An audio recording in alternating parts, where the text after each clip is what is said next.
Salut à toi mon pote et bienvenue dans cette vidéo. J'espère que tu t'es déjà abonné. Si ce n'est pas encore fait, je t'invite à le faire. Donc je me présente, je suis Raoul Kemde, trader professionnel burkinabé et CEO de Burkina FX Trading. Donc sur cette chaîne YouTube, je partage des connaissances solides en trading pour ceux qui me suivent depuis un bon moment, savent de quoi je parle. Et beaucoup d'entre vous m'écrivent sur WhatsApp pour me poser des questions, pour en savoir plus sur ma manière de trader et autres. De temps en temps, je tente de vous répondre vu que je reçois beaucoup de messages. Mais n'hésitez pas à me laisser des messages. Je laisse toujours mon contact WhatsApp dans la description. Laissez-moi des messages, je ferai toujours mon possible pour vous répondre vu que mon objectif, c'est de créer une grande communauté de traders rentables. Donc cette vidéo, j'ai décidé de la faire surtout pour ceux qui viennent de débuter le trading. Ceux qui viennent de débuter le trading et qui ne sont pas encore rentables, pour les traders complètement novices et pour les traders intermédiaires. Voilà. Donc, j'ai une question à vous poser. Pour devenir médecin, vous devez, par exemple, faire l'école primaire, l'école secondaire, lycée, université, faire environ 7 à 8 ans à l'université pour atteindre vos objectifs en médecine. Pour devenir avocat, pour devenir policier, pour devenir enseignant, je ne sais pas, peu importe le métier que vous voulez exercer, vous devez consacrer des années d'apprentissage à ce métier. Maintenant, si vous partez sur Google et que vous tapez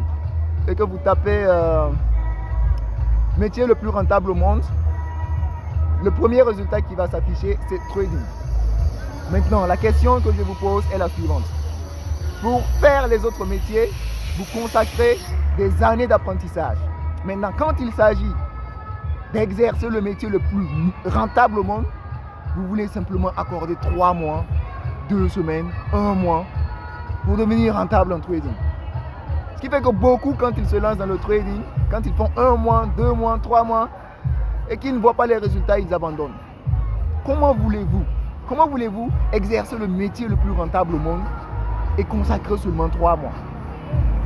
Dites-moi, quel métier au monde peut vous rendre riche en 3 mois? Autant le métier vous donnera de l'argent, autant il vous demandera d'efforts. Et c'est pareil dans le trading. Dans le trading, vous allez avoir affaire à ce qu'on appelle en anglais le commitment. Vous devez être engagé. Si votre objectif en commençant le trading est simplement de vouloir faire de l'argent rapidement, alors je vous invite à abandonner le trading parce que vous n'allez jamais atteindre cet objectif. Vous n'allez jamais atteindre cet objectif. Le trading demande beaucoup de travail, beaucoup d'engagement, beaucoup de discipline. Ça demande des nuits blanches, ça vous demande beaucoup de sacrifices.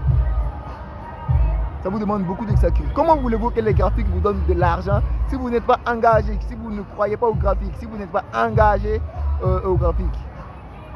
What do you need the graph to give you financial freedom if you are not committed to the graph? C'est pas possible les gars. Donc si vous voulez atteindre vos objectifs qui est la rentabilité en trading, vous devez accepter de faire des sacrifices. Il n'y a rien de gratuit dans ce monde. La seule chose dont vous avez besoin, c'est d'être sûr que le métier que vous exercez est un bon métier. La seule chose dont vous avez besoin, c'est d'être sûr que ce métier peut vous permettre d'atteindre vos objectifs qui est la liberté financière. Maintenant, tout le reste, tout ce que ça va vous demander, vous devez fournir. Ce que ça va vous demander, vous devez donner. Il n'y a rien de gratuit. Si vous voulez être rentable en trading, croyez-moi, ça va vous demander plus que ce que vous pensez. Ça va vous demander beaucoup plus que ce que vous pensez. Ça va vous demander des sacrifices. Tout ce que vous voulez dans ce monde. Il n'y a rien de gratuit. Si vous voulez quelque chose, il va falloir donner quelque chose d'autre en échange. C'est des lois naturelles.